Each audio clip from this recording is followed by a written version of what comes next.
अस्सलाम वालेकुम। जी मैं उमैर मुईद, मेरा नाम उमैर मुईद है और मैं एक नए टॉपिक के साथ आज आपके साथ हाजिर हूँ। अच्छा, टॉपिक ये है कि क्या कार्बन एमिशन के जो रूल्स हैं उसका क्या इम्पेक्ट है on Pakistan export sector. Actually recently एक एग्रीमेंट हुआ है जो मैं आगे जाके आपको बताऊंगा। और अभी करंटली मैं आपको इतना बता रहा हूँ कि ये टॉपिक जो है ना इन कॉन्टेक्स्ट ऑफ यूरोप के बैकग्राउंड में है। तो इस टॉपिक को आगे लेके चलते हैं। इसमें जो सबसे इम्पोर्टेंट बात है वो ये है कि a डील साइन हुई है between European parliament and council of European union है साइंड। अच्छा, जो डील जो साइन हुई है उसमें ये एक चीज़ सामने आई है कि जो कार्बन एमिशन के इंटेंसिव प्रोडक्ट्स हैं उन पे हाई टैक्सेस लगाए जाएं। यानी कि आसान अल्फाज में बात यह है कि जिस तरह से हमारे मुल्क में हम लोग जो भी प्रोडक्ट्स बनाते हैं उसके अंदर जो इलेक्ट्रिसिटी यूज़ करते हैं, अगर वो इलेक्ट्रिसिटी आपका नॉन रिन्यूएबल रिसोर्स से हमने बनाई है तो उस चीज़ पे टैक्सेस लगेंगे अगर हम यूरोप में वो एक्सपोर्ट करेंगे। इसको और भी आसान तरीके से समझाया इस तरह से जा सकता है कि जिस तरह पाकिस्तान की कंट्री है, जो पाकिस्तान है, इसके अंदर हम लोग ऐसे प्रोजेक्ट्स नहीं लगा रहे, यानी कि इलेक्ट्रिसिटी नॉन रिन्यूएबल रिसोर्सेज से यूज़ कर रहे हैं जिसमें थर्मल है।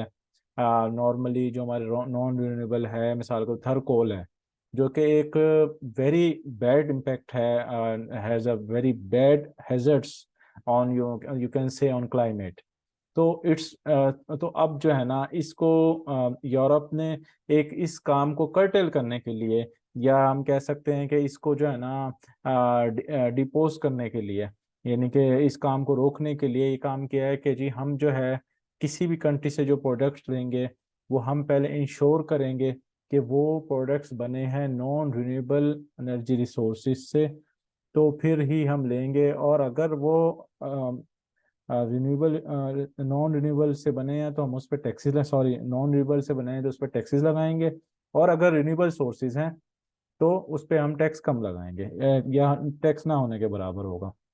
अच्छा, इसका इफेक्ट क्या होगा पाकिस्तान पे? जो सबसे बड़ा इफेक्ट ये होगा कि हमारा जो मार्केट में कम्पिटिटिवनेस है वो हमारा कम हो जाएगा, क्योंकि जाहिर है हम जो है ना रिन्यूएबल रिसोर्सेज यूज़ नहीं कर रहे इलेक्ट्रिसिटी प्रोडक्शन में, हम non renewable energy sources use कर रहे हैं। तो उस वजह से जाहिर है कि हमारा जो जब हमारा ये मुकाबला दुनिया के साथ होगा जो कि ऑलरेडी रिन्यूएबल रिसोर्सेज पे जा चुके हैं, तो of course we will be very high in the price. अच्छा, अब इसमें आगे क्या है कि जी हमें जो है ना अगर हमने इन्वेस्ट नहीं किया सस्टेनेबल एंड रिन्यूएबल एनर्जी में तो it will be very difficult for us in the future.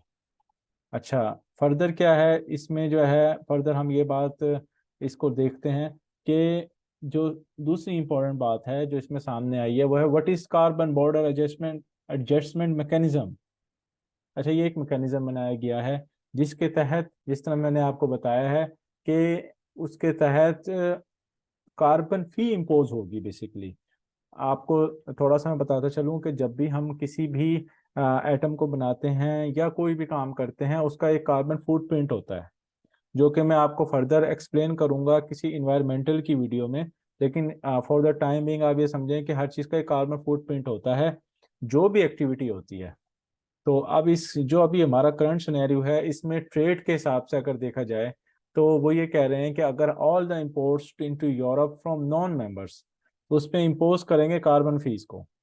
अच्छा, फर्दर क्या है? फर्दर ये है कि फिर उन्होंने थोड़ा सा ये बता दिया कि कौन कौन सी ऐसी इंडस्ट्री सेक्टर्स हैं जिन पे उन्होंने अभी ये सीबीएम इम्पोज किया है, विच सेक्टर्स।